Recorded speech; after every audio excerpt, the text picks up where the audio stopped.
एक बार एक गांव में कृष्णा नामक व्यक्ति रहता था। हर रोज वह दूध से घी बनाया करता था और अपने गांव के बाजार में बेचता था। यही थी उसकी रोजी रोटी कमाने का जरिया। अपने शुद्ध और मजेदार घी के लिए कृष्णा बहुत मशहूर था। घी ले लो, शुद्ध देसी गाय का घी ले लो, घी ले लो, घी ले लो। एक दिन एक मिठाई वाला सुंदर ने कृष्णा को बुलाया और 1 किलो घी के लिए मांगा। कृष्णा गया उसके पास। कृष्णा भाई, मुझे 1 किलो घी चाहिए।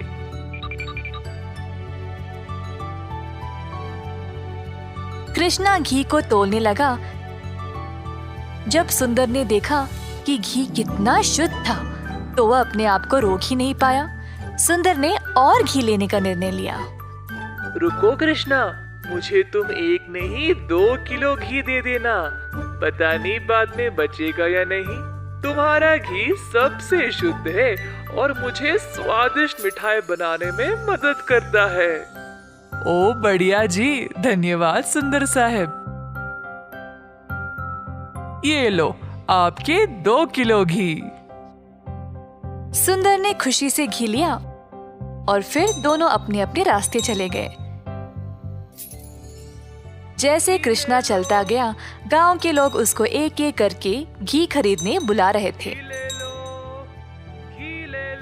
दोपहर तक सारी घी बिक चुकी थी, क्योंकि वो घी था ही इतना स्वादिष्ट। अपनी कमाई लेकर कृष्णा अपने भाई कुशल के पास दूध खरीदने गया, ताकि वह अगले दिन के लिए और घी बना सके।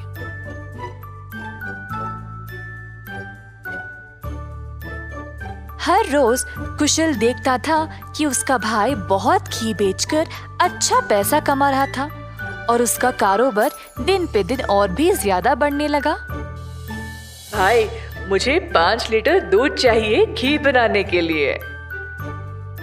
ओह, अभी तो मेरे पास नहीं है 5 लीटर। क्यों ना तुम शाम को आ जाओ, मैं तुम्हारे लिए बाजू में रखूंगा। कृष्णा के निकलने के बाद कुशल की पत्नी उसके लिए पानी लेके आई। देखा कमला, कृष्णा की तो किस्मत ही बदल रही है। दोपहर में ही इसने सारी घी बेच डाली और दूध के लिए वापस आया था। आप तो सारा दूध इनको ही दे देते हो ना, क्यों ना इस बार आप दूध में थोड़ा सा पानी मिला के दो। इस तरह हम भी ज्यादा पैसा कमा सकते हैं। कुशल ने अपनी पत्नी की बात मान ली और शाम को जब वह गाय से दूध निकालने गया, तो उसने दूध में पानी डालकर कृष्णा के लिए बाजू में रखा। अब कुशल रोज यही करने लगा। धीरे धीरे वह पानी की मात्रा और भी बढ़ाने लगा। अब कृष्णा इस बात से अनजान समझ नहीं पाया कि उसकी घी की शुद्धता दिन पे दिन कम क्यों होती जा रही। इस वजह से उसके बहुत सारे ग्राहक भी कम होते गए। अब कृष्णा दूध की गुणवत्ता को जांचना चाहता था, तो उसने दही जमाया। जब दही जमा, तो उसने ऊपर इतना सारा पानी देखा। शायद गाय की सेहत ठीक नहीं है, इसीलिए अच्छा दूध नहीं दे रही होगी। मैं कुशल को ये बात बोलता हूँ। जब कृष्णा कुशल के घर गया, तो उसने अपने भाई और उसकी पत्नी को दूध में पानी मिलाते हुए देख लिया। अब उसको समझ आ गया कि उसकी घी की शुद्धता इतनी कम क्यों हो गई थी। ना जानते हुए कि वह क्या करे और बिना कुछ कहे कृष्णा वहां से निराश होकर चला गया। अब कृष्णा ने अपनी कमाई से 2 गाय खरीदे और खुद दूध निकालना शुरू किया। अब फिर से कृष्णा अच्छी वाली शुद्ध घी बनाने लगा। कृष्णा ने अपनी एक छोटी सी दुकान खोल ली, जहाँ पे वो शुद्ध देसी घी बेचने लगा। उसी समय सुंदर उसके पास आया और बोला, हाय कृष्णा, पिछले कुछ दिनों से घी कुछ ठीक नहीं है। मेरे मिठाइयों के लिए अच्छे ग्राहक थे, केवल आपकी शुद्ध घी की वजह से। उम्मीद है अब आप अच्छा घी बना रहे हो। मैं चाहता हूँ कि मेरे ग्राहक वापस आ जाए। आप ये 2 गाय देख रहे हो, ये मैंने ही लाए हैं अब खुद दूध निकालने।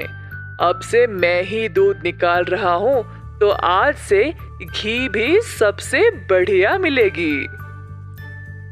जैसे दिन बीतते गए, अब कृष्णा से और लोग घी खरीदने लगे। कुछ ही दिनों में कृष्णा ने और गाय खरीदे। उसने कुछ नौकरों को अपनी दुकान पर काम पे भी लगाया, हाथ बटाने के लिए। अंततः कृष्णा काफी अमीर बन गया और ईमानदारी से अपना कारोबार चला रहा था। इसी दौरान कुशल, जिसने अपने ही भाई की प्रतिष्ठा को बर्बाद करने की कोशिश की, गांव में अपने मिलावटी दूध के लिए पकड़ा गया। अब कुशल दूध भी नहीं बेच पाया और जल्द नुकसान में पड़ गया। उसे समझ नहीं आया कि अब वह क्या करे। कुशल को अपनी गलती का एहसास हुआ और अपने भाई से माफी मांगने गया। उसने कृष्णा से भीख मांगी माफी के लिए और नौकरी के लिए, ताकि वह अपने कर्जों को चुका सके। दयालु कृष्णा ने तुरंत अपने भाई को क्षमा कर दिया और गायों और कामगार की देखरेख के लिए काम दे दिया। इस कहानी से हम ये सीखते हैं कि दिल से माफी मांगने वाले को माफ कर देना चाहिए और हमेशा एक अच्छी प्रतिष्ठा रखनी चाहिए। जादुई कुआं। कई साल पहले एक छोटे से गांव में था एक जमींदार अरविंद नाम का। वे बहुत अनुशासित थे।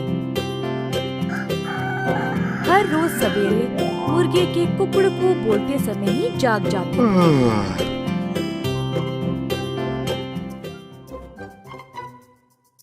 फिर अपने नौकरों को जगा के उन्हें काम पे भेजते थे। चंद्रा और सूरी नामक 2 मुलाजिम जमींदार के लिए काम पे नए नए आए हुए थे, परंतु वे दोनों काफी आलसी थे और सवेरे उठ के खेत में जाना उनके लिए बहुत कठिन लग रहा था। दोनों एक कुएं के पास सोते थे। एक दिन चंद्रा ने सूरी से कहा, हाय रे, हर रोज सवेरे जाग के जाना बहुत ही कठिन काम है ना। सूरी को भी ऐसा ही लगा। हाँ चंद्रा, परंतु हम करे तो क्या करे, मुर्गे के कुकड़कू से ही जमींदार जी जाग जाते हैं। अरविंद जी ने इन दोनों का व्यवहार ध्यान से और चुपचाप से जांचा। आखिरकार उन्होंने एक दिन उन दोनों को सबक सिखाना चाहा। एक दिन जब दोनों सो रहे थे, कुएं के अंदर से आवाज आई, सूरी, कितनी देर और सोओगे? उठो और काम पे निकलो। सूरी को नींद में ही आवाज सुनाई दी और वो अचानक से जाग गया। बाजू देखा तो चंद्रा आराम से सो रहा है। सूरी को समझ नहीं आया कि ये आवाज कहाँ से आई। बुरा सपना मान के वो फिर से सो गया। अगले दिन की बात है और दोनों उसी कुएं के पास सोए थे। इस बार कुएं वाली आवाज चंद्रा को सुनाई दी। वो भी अचानक से जाग गया। आसपास देखा तो सूरी आराम से सोया था।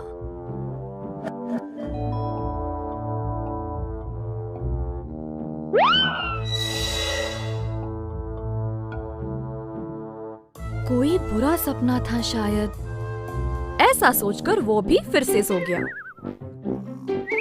अगले दिन जब वे दोनों फिर से वहीं पे सो रहे थे, अचानक से एक खतरनाक आवाज सुनाई दी। दोनों एक साथ जागे और डर गए, एक दूसरे को देखने लगे। भाई सूरी, आपको भी सुनाई दिया क्या? हाँ चंद्रा, मैं बहुत डर गया और ये कोई बुरा सपना भी नहीं है। ये भयानक आवाज इस कुएं से आ रही। मैं काम पे निकल रहा हूँ, तुम्हें आना तो आओ। रुको रुको, मैं भी आऊंगा। उस दिन दोनों ने बहुत मेहनत से खेत में काम किया और दोपहर में भोजन के समय जमींदार जी के पास आए। खाना खाते समय दोनों की शक्ल पे सिर्फ परेशानी लिखी हुई थी। जमींदार जी ने पूछा कि हुआ क्या। चंद्रा और सूरी ने सारी घटना सुनाई। ये सुनकर जमींदार जोर जोर से हंसने लगे। सुनो तुम दोनों, वो कोई भूत या बुरा सपना नहीं था। मैंने देखा कि तुम दोनों कुछ ज्यादा ही आलसी थे, इसीलिए तुमको सबक देना चाहा। कुएं के पास वो मैं ही था जो आवाजें निकाल रहा था। अब आई समझ। अब से ये सुस्ती छोड़ो और ठीक से काम करो। उस दिन से सूरी और चंद्रा ने अपनी आलस्य छोड़ा और खेत पर पूरी मेहनत से काम किया। अच्छे से अपनी रोजी रोटी कमाई और खुशी से जीवन बिताया। एक बार गोपी नामक एक किसान रहता था।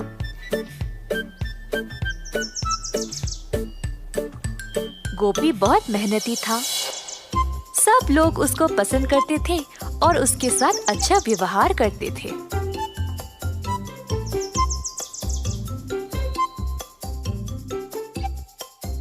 गोपी के घर के बाजू में रहता था किशोर। किशोर चाहता था कि गोपी से ज्यादा अच्छा नाम उसका हो जाए और इसके लिए उसने बहुत कोशिश की, परंतु उसको ऐसा मौका कभी नहीं मिला। एक दिन किशोर दूध बेचने के बाद अपने घर वापस आया। बाहर सीढ़ियों पर बैठा था जब उसने पेड़ पर एक आम को लटकते हुए देखा।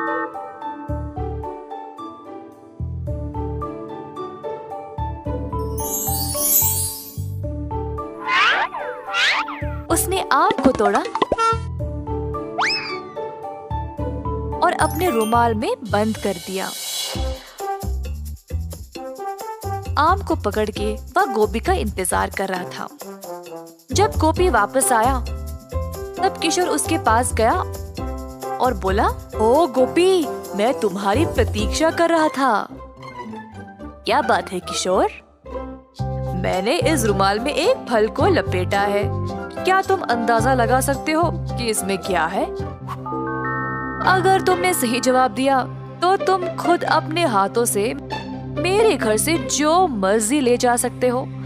अगर तुमने गलत बोला तो मैं अपनी मर्जी से अपने हाथों से कोई भी चीज तुम्हारे घर से ले जाऊंगा। ठीक है, मुझे लगता है इसमें अमरूद है। गलत जवाब, इसमें आम है। अरे अच्छा, अब क्या? चलो तुम्हारे घर चले, मैं अपने हाथों से जितना हो सके ले जाऊंगा। दोनों चलते हुए गोपी के घर की ओर गए। घर में प्रवेश करने से पहले किशोर को दरवाजे के पास एक सीढ़ी दिखाई दी। तुरंत उसको उठा के बाजू में डाल दिया और घर के अंदर चला गया, परंतु गोपी वहीं पे खड़ा रहा। गोपी, वहीं क्यों रुक गए? तुमने तो सीढ़ी उठा ली थी ना, फिर उसको बाजू में रख के अंदर क्यों चले गए?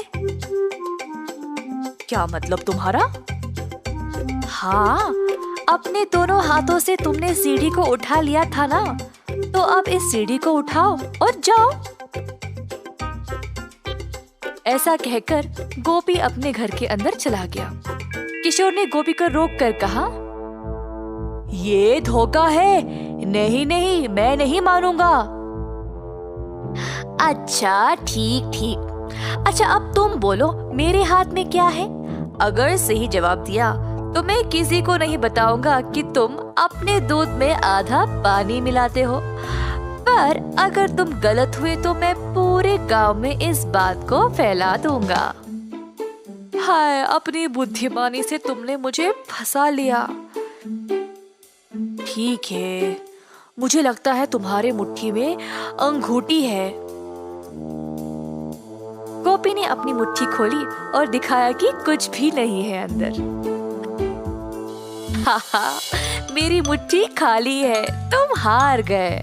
क्या तुम अब सबको मेरे बारे में बता दोगे? मैं अब से इतना पानी दूध में नहीं मिलाऊंगा, जितना जरूरी उतना ही। गलती हो गई, कृपया मुझे जाने दो।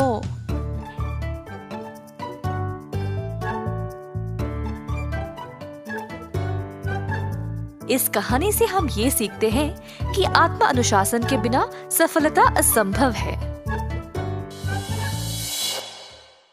बंदर मामा। एक दिन बंदर मामा गहरी नींद में सोया था जब एक मीठी सुगंध ने उसे जगाया।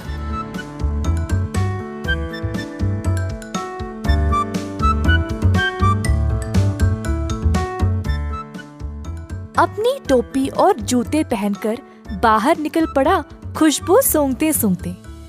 बंदर मामा ने देखा कि ये सुगंध एक मिठाई की दुकान से आ रही थी। अंदर गया तो उसने कई प्रकार के मिठाइयों को देखा। एक लड्डू को देखकर बंदर के मुंह में पानी आ गया। जैसे ही बंदर लड्डू को उठाने गया, दुकान की मालकिन भालू ने बंदर का हाथ पकड़ के रोक दिया। बंदर भालू की ओर देखकर डर गया, तुरंत पीछे मुड़कर रोते रोते घर वापस भाग गया। टोपी और जूते को निकाल फेंक के निराश बैठा रहा कि मिठाई खाने को नहीं मिली। भालू काफी आलसी थी। जब उसने देखा कि बंदर उसकी मिठाइयों की सुगंध को सूंघ कर आया, उसके दिमाग में एक विचार आया। भालू अपने दुकान में मिठाई संवारने के लिए बहुत आलसी थी, तो उसने सोचा कि वह सारे जानवरों को मिठाई की सुगंध से आकर्षित करके उन सब से सारा काम करवाएगी। अगले दिन भालू जानबूझ के मिठाई हाथ में लिए सड़क पर चलने लगी। मिठाइयों की सुगंध से सब जानवरों को आकर्षित करे, यही थी उसकी योजना।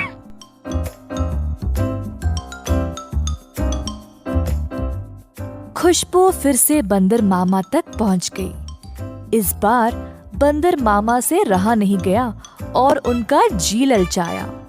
वह किसी भी हालत में मिठाई खाना चाहता था। बंदर मामा चुपके से दुकान के बाजू वाले पेड़ पर लटकने लगा। जब भालू देख नहीं रही थी, तब बंदर मामा ने लड्डू उठाया और झट से मुंह में डाला। परंतु लड्डू गरम गरम था और बंदर मामा का मुंह ही जल गया। बंदर मामा को बहुत गुस्सा था। जल्दी घर भागा और पानी पी लिया। फिर से अपनी टोपी और जूते निकाल फेंक के रोने लगा। एक छोटा चूहा खिड़की से अंदर आकर बंदर मामा से पूछा कि हुआ क्या। बंदर ने सारी घटना चूहे को सुनाई। चूहे ने बोला कि उसके साथ भी ऐसा ही कुछ हुआ था। हमारे साथ भी कुछ ऐसा ही हुआ था। हमें भी वो मिठाई चखनी है।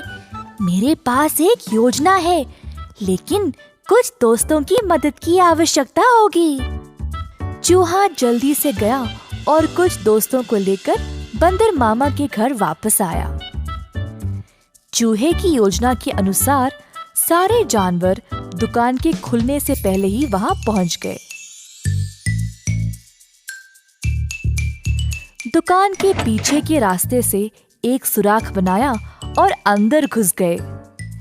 एक बंदर सारे मिठाइयों को देखकर ललचा गया।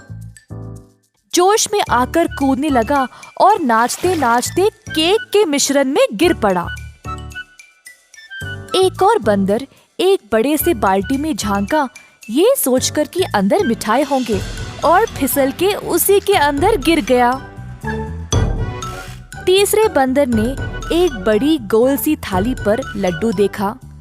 थाली की ओर दौड़ा और लड्डू खाने की कोशिश की, परंतु थाली गोल गोल घूमने लगी। बंदर लड्डू के पीछे भागता रहा और थाली रुकने का नाम ही नहीं ले रही थी। इसी दौरान भालू दुकान पर आ पहुंची। एक बंदर केक के मिश्रण में फंसा था। दूसरा बड़ी बाल्टी में और तीसरा बस लड्डू के पीछे गोल गोल घूम रहा था। ये सब देखकर भालू आश्चर्यचकित रह गई और सोची कि ये बंदर यहाँ चोरी करने आए हैं। जल्दी से एक छड़ी उठाई और बंदरों को मारने ही वाली थी, जब एक बंदर ने बोला, हम यहाँ चोरी करने नहीं आए हैं, हम केवल आपकी मिठाई को चखना चाहते थे। इनकी सुगंध इतनी मजेदार है, बस हमसे रहा नहीं गया। भालू ये सुनकर जोर से हंसने लगी। मेरे दुकान में चोरी छुपे घुसना गलत बात है। खैर छोड़ो, वैसे भी मुझे मिठाई बनाने में मदद चाहिए। अगर तुम लोग हर रोज मेरी सहायता करोगे तो मैं तुम्हें अच्छे अच्छे मिठाई खाने के लिए दूंगी। ये सुनकर बंदर मामा और उसके दोस्त खुश हो गए। उस दिन से सब जानवर मिठाई की दुकान पर काम करने लगे। भालू ने अच्छे से बंदरों का फायदा उठाया, बंदरों से मिठाई बनवाई और सजा सवार के रखवाया भी। मिठाई बेचने का काम भी बंदरों को ही दे दिया और भालू सिर्फ बैठ के मजे ले रही थी। भालू का पति ये सब देख रहा था।